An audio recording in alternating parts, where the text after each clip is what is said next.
ভয় তো লাগবে অটোমেটিক। আমাদের তো ওই দিনকার কথাটা মনে আইছে। এবারে যে এত আবার বাহিনী আবার দেখছেন, হ্যাঁ দেখে কি মানে ভয় লাগছে? ভয় আর কি লাগবে, যা আবার হারাই গেছে। In the quiet hamlets of SITALKUCHI, the air usually carries the scent of damp earth and ripening paddy.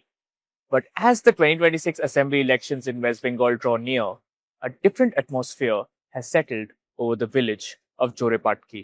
It is the sterile, sharp scent of starch from camouflage uniforms. And that brings back the ghosts of Jorepatki's past.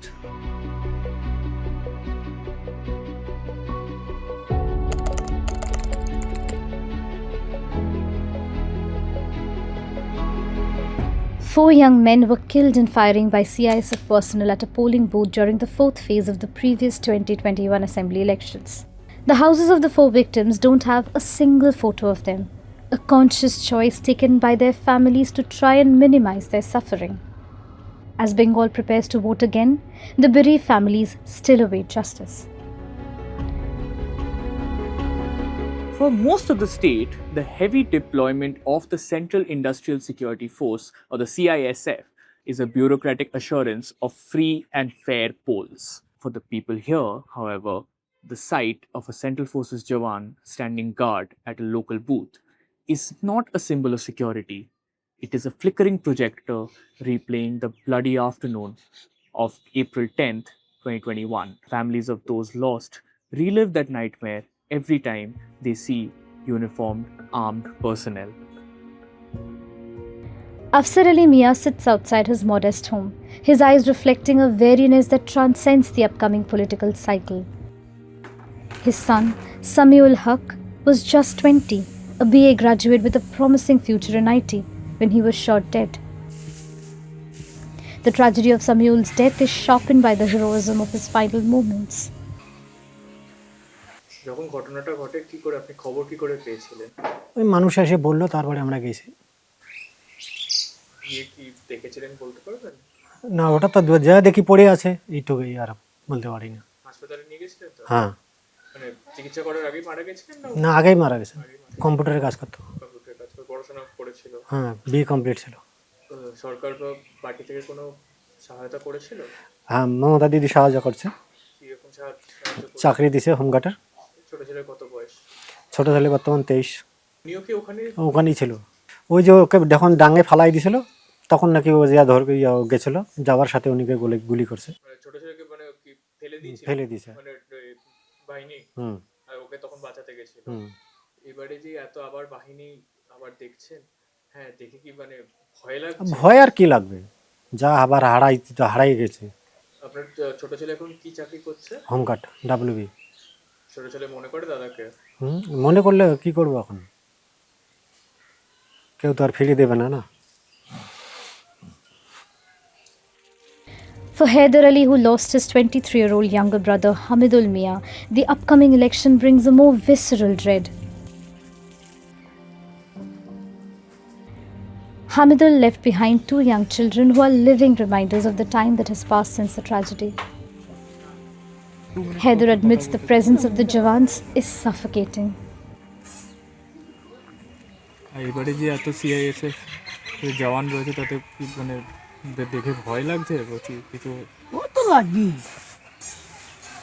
আপনি তো খবর কি করে পেয়েছিলেন? ওনার কি মানে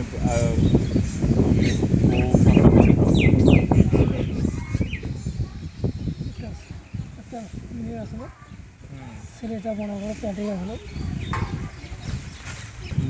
মেয়ের কত বছর বয়স ছিল? এই সময় এটা এটা আছে এতটাই।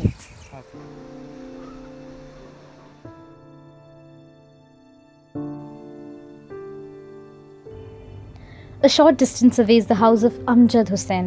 His eldest son Manirujjama Mia was a mason who worked in distant cities to send money home to Jorepatki. He had come back only to vote. He was 28, a new father to a 1-year-old child when he went to the booth to cast his vote. He never returned. In the 5 years since, the family has splintered. Amjad's daughter-in-law left with the child. His 2 younger sons had to drop out of school to take up masonry near the Bhutan border to support the parents.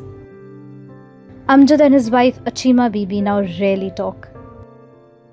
They pretend to try and live out each day. আমরা vote দিয়ে বাড়িতে আসছি, আসার পরে বৌমা বাচ্চা নিয়ে গেছি, ওরা দুইজনে গেছি আর কি, বাচ্চাটাকে নিয়ে গেছি। মনিরুজ্জামালে মানে বাচ্চাটাকে কোলে নিছি, বৌমা ভোট দিল, দেওয়ার পরে বলছিল তোমাকে বাড়িতে রাখিয়া পরে আমার ভোটটা আমি দিব। পরে ভোট দিতে গেছি, ওর ছোটো ভাইটাও ছিল ওইখানে। তখন আপনারা খবর পেলেন যে এরকম গুলি চলেছে, এরকম হয়েছে, তো তখন কি আপনারা গেছিলেন ওখানে? আমরা তো দৌড় দিয়ে যা দেখি ওখানে তো খালি পড়ে আছে, তার বডিটা পড়ে আছে, আর লোক হয়ে গেছি দেখার জন্য। তো ওনাকে খুঁজে কে পেয়েছিল? ওনার দেহকে খুঁজে পেয়েছিল যখন ওর মানে ডেড হয়, ডেড হওয়ার পরে কোলোয়ার নাই গেল, আসিয়া লোক বলছিল তোমার মনিরুজ্জামাল গুলিবিদ্ধ হয়ে গেল। তখন তো আমরা ছুটে গেছি, এত ওই জায়গায় যাইতে পারিনি, অর্ধ রাস্তাতে পড়ে গেছি। আমি ফিরে আবার ওই যখন যা দেখছি ছেলেটাকে ওইরকম, তখন ওই জায়গায় আমিও পড়ে গেছি। আমরা তো আর কিছু তখন বলতে পারিনি। তারপর কি সরকার থেকে কোনো মানে সাহায্য করেছিল? সাহায্য তো সরকার আমাদেরকে করে নেই, বৌমাকে মনে করেন একটা চেক দিয়েছিল, 5 লাখ টাকার একটা চেক দিয়েছিল, আর 3 মাস পর চাকরিকে দিয়েছি। তা চাকরি দিয়ে আনে কি হয়েছে, বৌমা এখানে 2-3 মাস ডিউটি করিয়া এখান থেকে তো বাচ্চা কাচ্চা নিয়ে চলে গেছে। অভাব চলবে না, এগুলো তো এই যে যেগুলো কাজ দেখা যায় এগুলো সম্পূর্ণ মনিরুজ্জামানের হাতের কাজ। ও তো বাইরে যা কাজ করছে ওই পয়সা করে নিয়ে আসে বাড়ি ঘরটার কাজ। আমি বলছিলাম ওর ঘর তো ওই গিয়া, তা বলছিল বাবা তোমার ঘর ঠিক হবে না, তোমার ঘরটা ঠিক করে দিই, তোমার আশ্রয়টা ঠিক করে দিই, আমারটা পরে। যে রোজগার করছে সে নাই, এখন সরকার যেটুকু দিছে ওটাও তো আমরা পাইলাম না, তাহলে পরিস্থিতি কী হবে ওটা তো জানার দরকার আছে। ছোটো ছেলেটাকেও পড়াশুনো করাইছে ওই বড় ছেলেটাই, তারপরে আমরা খরচ দিবার পাইলাম না, ছেলেটা পড়াশুনো বাদ দিয়ে দিল। ছোট ছেলে এখন কি করছে? ওই ভুটানে গেছে কাজে। আচ্ছা, দুজনেই মানে দুইজনে একসাথে ওখানেই কাজ করছে। তো এই যে এবারে আবার ভোট হচ্ছে, এত বাহিনী এসে ঘুরে বেড়াচ্ছে, দেখে ভয় লাগছে?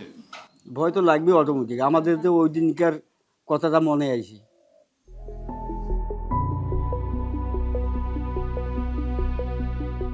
Locals that the Telegraph Online spoke to said that the 2021 incident has scarred the village, and while they feel safe with armed personnel around, they are also scared that history might repeat itself. As the vans of paramilitary forces roll through the narrow lanes, kicking up dust, the villagers watch from behind half-closed doors.